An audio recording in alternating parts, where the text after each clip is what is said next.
अंत तक देखिएगा। बहुत समय पहले की बात है। एक साहूकार के 7 बेटे और उनकी एक बहन करवा थी। सभी 7 भाई अपनी बहन से बहुत प्यार करते थे, यहाँ तक कि वे पहले उसे खाना खिलाते और बाद में स्वयं खाते थे। एक बार उनकी बहन ससुराल से मायके आई हुई थी। शाम को जब भाई अपना व्यापार व्यवसाय बंद करके घर आए तो देखा उनकी बहन बहुत ही व्याकुल थी। सभी भाई खाना खाने बैठे और अपनी बहन से भी खाने का आग्रह करने लगे, लेकिन बहन ने बताया कि उसका आज करवा चौथ का निर्जल व्रत है और वह खाना सिर्फ चंद्रमा को देखकर उसे अर्घ्य देकर ही खा सकती है, और चंद्रमा अभी निकला नहीं था, इसलिए वह भूख प्यास से व्याकुल हो उठी। सबसे छोटे भाई से अपनी बहन की ये हालत देखी नहीं गई और वह दूर पीपल के पेड़ पर एक दीपक जलाकर चलने की ओट में रख आया। दूर से देखने पर वह ऐसा प्रतीत होता है जैसे कि चतुर्थी का चांद उदित हो रहा हो। इसके बाद भाई अपनी बहन को कहता है कि चांद निकल आया है, तुम उसे अर्घ्य देकर भोजन कर लो। बहन खुशी के मारे सीढ़ियों पर चढ़कर चांद को देखती है।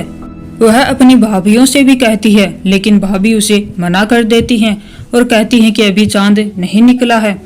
लेकिन वह उसी चांद को अर्घ्य देकर खाना खाने बैठ जाती है। वह पहला टुकड़ा मुंह में डालती है तो उसे छींक आ जाती है और दूसरा टुकड़ा डालती है तो उसमें बाल निकल आता है, और जैसे ही तीसरा टुकड़ा मुंह में डालने की कोशिश करती है तो उसके पति की मृत्यु का समाचार उसे मिलता है। वह बौखला जाती है। तब उसकी भाभी उसे सच्चाई से अवगत कराती है कि उसके साथ ऐसा क्यों हुआ।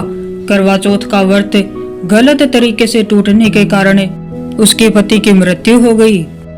सच्चाई जानने के बाद करवा निश्चय करती है कि वह अपने पति का अंतिम संस्कार नहीं होने देगी। वह अपने सतीत्व से उन्हें दोबारा जिंदा करेगी। वह पूरे 1 साल तक अपने पति के शव के पास बैठी रहती है और उसकी सेवा करती है। उसके ऊपर उगने वाली सुई नुमा घास को वह एकत्रित करती जाती है। 1 साल बाद जब फिर करवा चौथ का दिन आता है तो उसकी सभी भाभियां करवा चौथ का व्रत रखती हैं। जब भाभियां उससे आशीर्वाद लेने के लिए आती हैं तो वह प्रत्येक भाभी से ये सुई ले लो, ये सुई दे दो, मुझे भी अपनी जैसी सुहागिन बना दो, ऐसा आग्रह करती है। लेकिन हर भाभी उसे अगली भाभी से आग्रह करने के लिए कह करके चली जाती है। इस प्रकार जब 6 नंबर की भाभी आती है तो करवा उससे भी यही बात दोहराती है।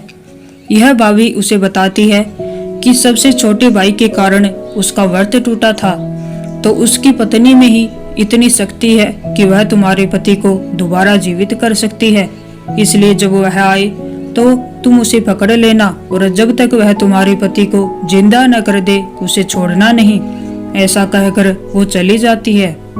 सबसे अंत में छोटी भाभी आती है। करवा उनसे भी सुहागिन बनाने का आग्रह करती है, लेकिन वह टाल मटोली करने लगती है। इसे देखकर करवा उन्हें जोर से पकड़ लेती है और अपने सुहाग को जिंदा करने के लिए कहती है। भाभी उसे छुड़ाने का बहुत प्रयास करती है, लेकिन करवा नहीं छोड़ती है।